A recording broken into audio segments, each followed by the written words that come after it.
Fudbaleri Širokog Brijega na stadionu Asim Ferhatović Hase pobijedili su Sarajevo u derbiju 7. kola Premijer Lige Bosne i Hercegovine sa 2:1.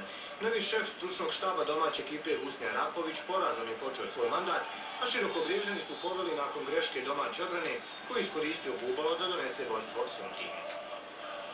Tek što je ušao u igru u drugom poluvremenu, Haris Handžić je postigao pogodak. Igrala se 60. minuta kada je rezervista iskoristio ubacivanje obuće da poravna rezultat.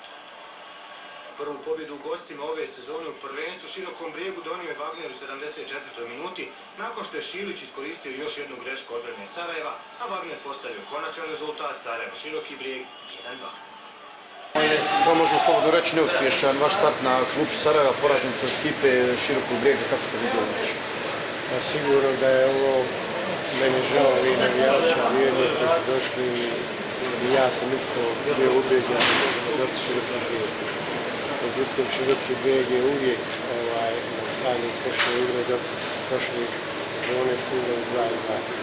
Međutim, ja za 3 dana ne mogu okrenuti s ekipu naopako. Mislim da je Široki Brijeg vršica jednih 20 koraka prije bili igre tečno i dobro. Nama treba malo više vremena da se igra. Kako gledate nadalje, slijedi odmah Sloboda? Pa sigurno da će svaka utakmica imati drugačiji tok, jer Sloboda je drugačija ekipa od Širokog Brijega. Široki Brijeg je ipak kvalitetna ekipa. Sloboda, ja se nadam da ćemo bolju partiju prošli u Tuzli nego ovu današnju prošli.